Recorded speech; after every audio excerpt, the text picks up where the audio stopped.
label my speech the Ascension.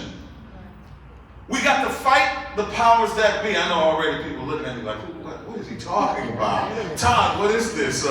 You got a Black Panther in here? What's going on? I thought this was a conference for us to be professional. Well, let me tell you something. Our conceptualization of sustaining the change and our primary point of commencement is centered around the realization that we are at war. We are at war with terrorism, international and especially domestic. We are at war with our bad and deleterious habits. We are at war with our tastes. We are at war with our doubts. We are at war with our past. We are at war with our weight. We are at war with our negative perceptions about ourselves. We are at war with what we internally think other people think about us. We are at war with everything because we are at war with ourselves. We're at war. You see, your greatest battle in life is against yourself. In order to become what you want to be, you must kill what you used to be. I'm going to say that again. In order to become what you need to be, what you want to be, what you have to be, you have to kill what you used to be, or in some cases, what you are right now. What's the first rule of Fight Club? Well, guess what? We're going to break that rule and we're going to talk about Fight Club. Huh? Because you have to fight. Most of us have been taught to be docile and to accept anything that we're given, to accept any condition, and just to take it. But in life, as Maya Angelou says, you can't just keep accepting or be wearing a catcher's mitt and just catch all the time. Sometimes you got to throw something back. You got to throw it back. Because guess what? As the old folk used to say, excuse my language a little bit, a hurt dog will holler. But sometimes you get hurt and you don't say anything. And you stay mute. Zora Neale Hurston, I believe she said that you know, some people get hurt and they accept it and they think that you like it. I must die daily, right? Sometimes what happens in our lives is that we need to realize that every day we need to make that change. That's how you sustain the change. By recognizing that every day is an opportunity for change. Listen, motivation is like hygiene. You need it every day. And sometimes once or twice or 3 times a day. Let me hear you say something. Just like with brushing your teeth and flossing and taking a shower. That's the problem. We don't sustain the change and we don't continue to grow because we're not focused on growth every day. You got to get to that point where you're serious about changing on a daily basis. What happens is we become complacent. I'm good. I'm great. I already know that. The person who thinks they know everything is a person who is a living, dead, walking zombie. Let me tell you that right now. You don't know everything. If you're not consistently growing, then you are done. Either you're progressing or you're digressing. The fight, you have got to fight. You've got to fight. You've got to fight. The next level on our ascension is the crossroad. Now, I know many people, when you think about the crossroad on the journey, you're thinking of death. But let me explain something to you. We've already talked about dying daily. Huh?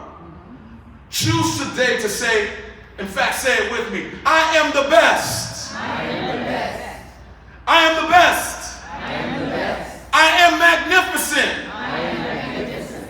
I choose to operate from greatness. I choose to operate from greatness. See, when you are at that understanding that your definition of life and life itself will respond to you based upon how you define yourself. People will take you for what you represent yourself to be. So who are you? When you get to the crossroad, you are now at a fork in the road to choose between whether you're going to be regular or whether you're going to be outstanding. Are you going to be average or are you going to be above average? Are you going to be a loser or are you going to be a champion? I want to be a champion, everybody. I don't want to be mediocre. I don't want to be below average. I don't want to be just somebody that just existed in time. I want to be out the box. Wait a minute, out the box. Who created the box that we got to think outside of the box? I don't want to even be in the box when I'm dead. Yeah.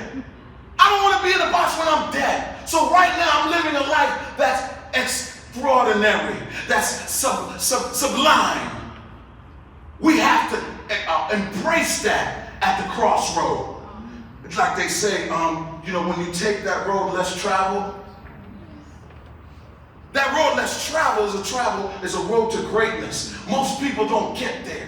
Nobody's forcing you to be average. That's a life that you choose. So now I want you to see yourself at a crossroad. The crossroad now is I'm no longer going to just continue to live. I don't care how old you are. I don't care how young you are. There's young 6, 7, 8 years old people who are billionaires. What's your excuse?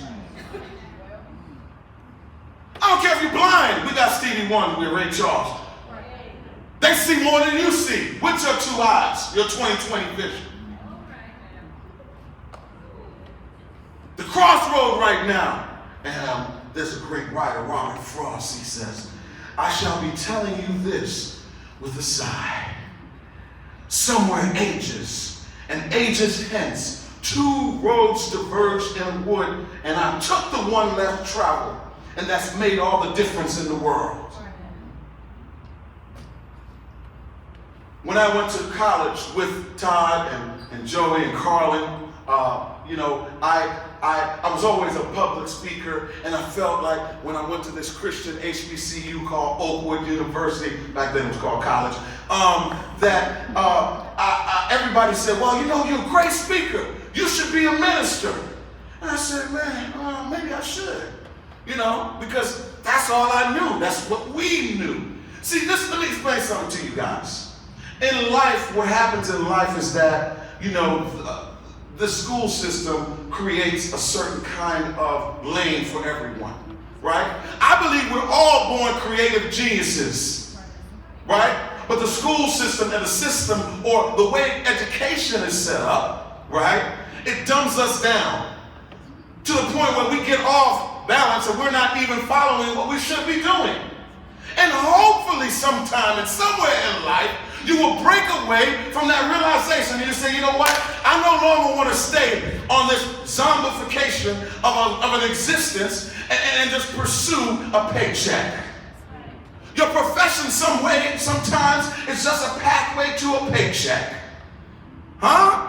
And you're not really living because you're not living in your what? Your purpose. When you start to focus on your purpose is a purpose-driven life is towards your passion, and it produces profit. Huh? What kind of existence is that? Huh? I want to create my own path. And guess what? I don't care if you have a bottle of water. If people love that bottle of water, you could be in Timbuktu. They're going to find you where you are, create a pathway to your door, find out, Google you, call you, and your number's not even out there because they recognize the power of your product because you're in what? Your purpose, pursuing your passion. It's not about money, although money is very important. Red Fox said, money doesn't buy you happiness, right? But it makes a great down payment. We need money, and a lot of us have the wrong kind of relationship with money. And we have somebody on the panel that's going to come and talk to us about finances later on, because this is a holistic workshop. Sustain and change is going to hit you in places that you never realized that you needed help with. In some areas that you thought that you really needed help with, it's going to provide that for you. So I'm going to save that for some of the other presenters. But there is a manifest destiny, listen to me, with your e-signature on it, with your fingerprint. You occupy, and I'm talking about right now, you occupy a space and time that nobody else can fulfill. Nobody else could do what you are going to do for the world. Nobody. Nobody. Nobody's ever done it. Nobody will do it. If you don't do it, it's not going to get done. So what are you going to do with the opportunity for this time, for this space that you need to occupy? Who are you waiting on? This is your moment to seize, to sustain the change. We can all be positively or negatively influenced by your choices. You as an individual create what is called a domino effect. There are 4 bases of personal power. Number 1, expertise. Number 2, rational persuasion. Number 3, reference. Number 4, coalition. It's so crazy. We have this computer, and a lot of us don't even use it to research. It's crazy how people, I'll be on social media and I'll write something, whatever it is. And somebody asks me, what does that mean? I'm like, I want to say, why don't you just research it? We don't even want to research nowadays. And that's a shame. So at the crossroad, remember that choices at the crossroad have a domino effect. A rock thrown in water creates what? Ripples. It's like a ripple effect. The ripple effect is determined upon an understanding that we're all connected. These connections stretch like an incredible, interwoven, and complicated tapestry. Thoughts and actions are like stones dropped in a pond, and they create ripples that travel outward. That's how important it is your choices are. Next, we get to the bridge. The whole purpose of this journey is for you to get to a point that you are living life and living life more abundantly. Along the pathway towards sustaining the change, you will cross over many bridges. Like a bridge over troubled water. Don't see the bridge as somewhere that you're going to jump off. Don't see the bridge as a highway. The bridge is just a pathway. Okay? The bridge is just a temporary moment. Now, it has been said, don't burn your bridges, right? I'm going to tell you that some bridges need to be blown up. Some bridges need to be burned down so that you don't go back to where you just came from. Some associations, you don't need to have them anymore. It's okay, you can love them from a distance. The universe will open up and conspire with you when you have in your mind sight that you're not a chicken, you're an eagle. Chickens stay clucking to the ground. Eagles soar high, and sometimes by themselves. You are not a chicken, you're an eagle, so fly high. Flying means you gotta jump off the cliff.